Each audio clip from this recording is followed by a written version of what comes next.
The Bible calls Noah righteous, and for most people that settles it. He was a good man, a godly man, a man who, in a world gone completely wrong, managed to stay completely right.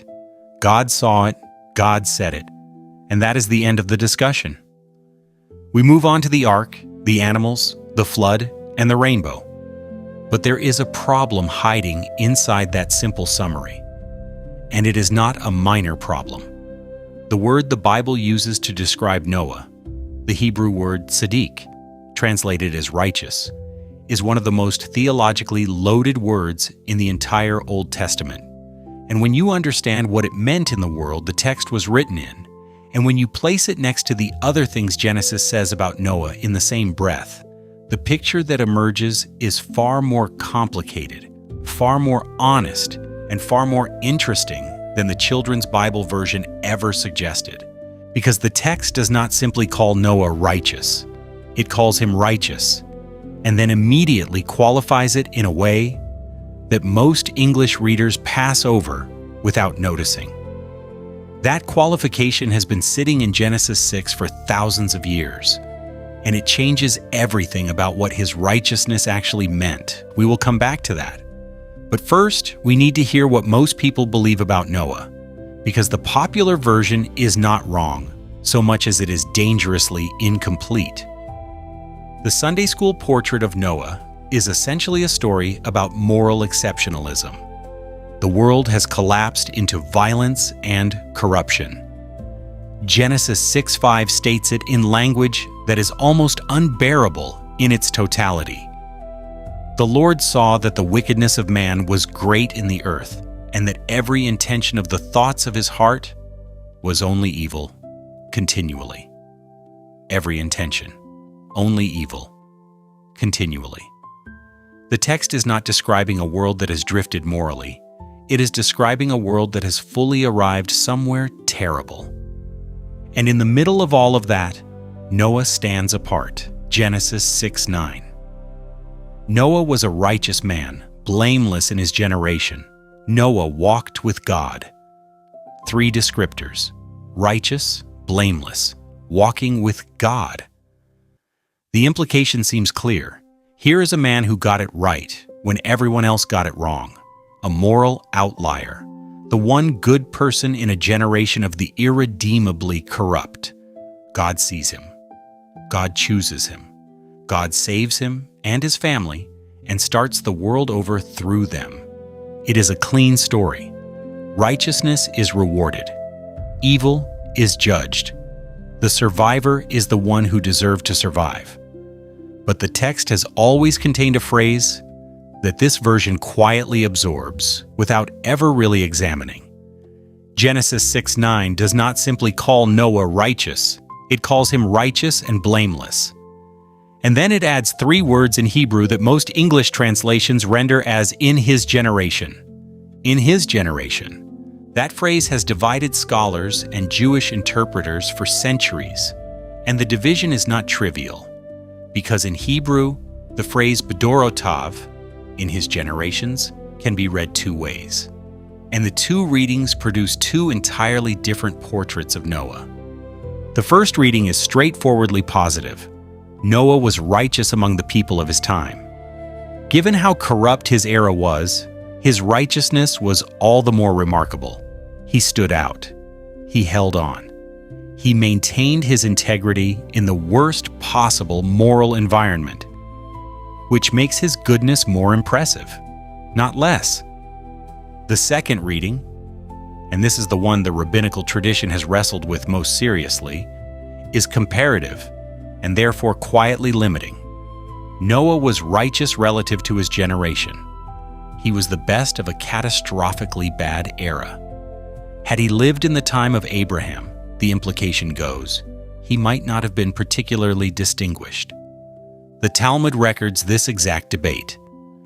Rabbi Yochanan reads the phrase as diminishing Noah's stature. Resh Lakish reads it as elevating him. Both positions are preserved. Neither is dismissed. The text, the tradition suggests, is holding the tension on purpose.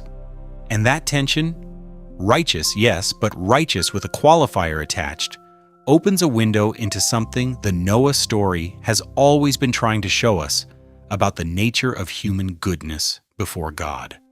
Now consider the Hebrew word tsaddiq itself, because its meaning in the ancient world is not what most modern readers assume. We tend to read righteous as a moral category. A righteous person is someone who does not lie, does not steal, does not commit violence, keeps the rules, maintains their integrity. Righteousness, in the popular imagination, is essentially ethical compliance. But in the ancient Near Eastern world, and specifically in the Hebrew legal and covenantal context, tsaddiq carried a relational meaning that was just as primary as the moral one. To be tsaddiq was to be in right standing within a relationship, to be faithful to the obligations, the bonds, the loyalties that defined your place in a community or a covenant. A tsaddiq king was not simply a king who obeyed laws. He was a king who was faithful to his people, who fulfilled the relational obligations of kingship. A tsaddiq person in a legal dispute was not simply the person who was technically correct.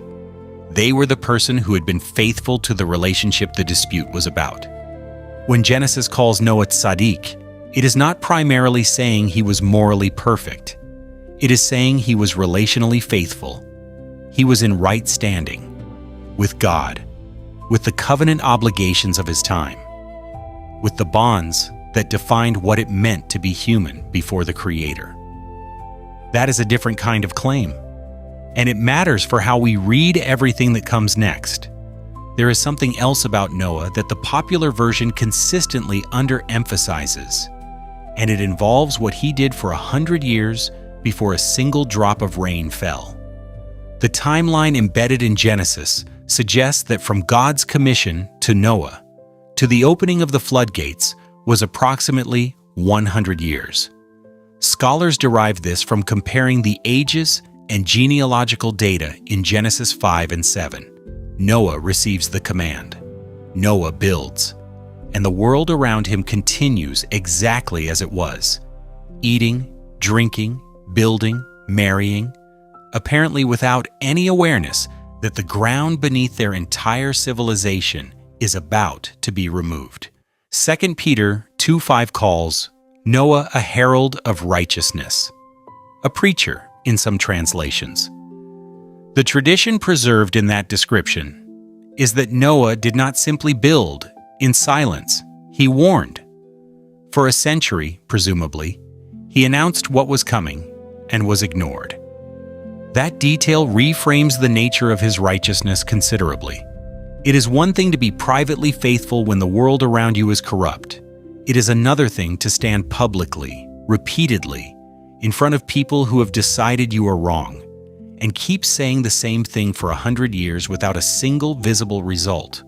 No converts recorded, no revival, no moment where the crowd turns and listens. Just Noah and his family, and the sound of construction, and the ongoing announcement of something no one believed.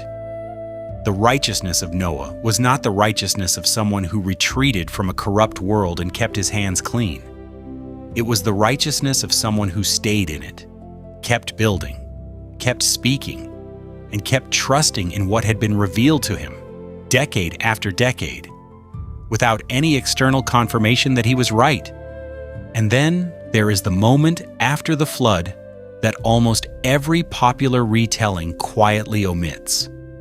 The waters recede, the ark rests on Ararat, the animals pour out, Noah builds an altar and worships. God establishes the covenant and sets the rainbow in the sky. It is a beautiful, hopeful ending. And then Genesis 9:20 through 21 says this: Noah began to be a man of the soil, and he planted a vineyard. He drank of the wine and became drunk and lay uncovered in his tent. The man the Bible called righteous, blameless, walking with God, the man who survived the judgment of the entire world, gets drunk and lies naked in his tent. And what follows involves his son Ham, a violation the text describes obliquely but seriously. and a curse that will echo through the generations of his descendants. The text does not explain it. It does not apologize for it. It does not soften it. And the Jewish interpretive tradition has long understood this passage not as a contradiction of Noah's righteousness, but as a completion of its portrait. Noah was righteous, genuinely, meaningfully, covenantally righteous, and he was also a man, a full man, capable of catastrophic failure even after surviving catastrophic judgment. The righteousness the text describes was never sinlessness. It was faithfulness. And faithfulness, the Bible is honest enough to show us, does not permanently immunize a person against their own humanity. There is one final layer here that pulls everything together, and it involves the word that appears alongside tsaddiq in Genesis 6:9. The word translated blameless. The Hebrew is tamim. It means whole, complete, without defect. It is the same word used throughout Leviticus and Numbers to describe a sacrificial animal that is acceptable to God, unblemished, fit for offering. When Genesis calls Noah tamim, it is using the language of sacrifice, of something set apart, of something presented before God as worthy of the purpose for which it was chosen. Noah was not blameless in the sense of being without fault in every moment of his life.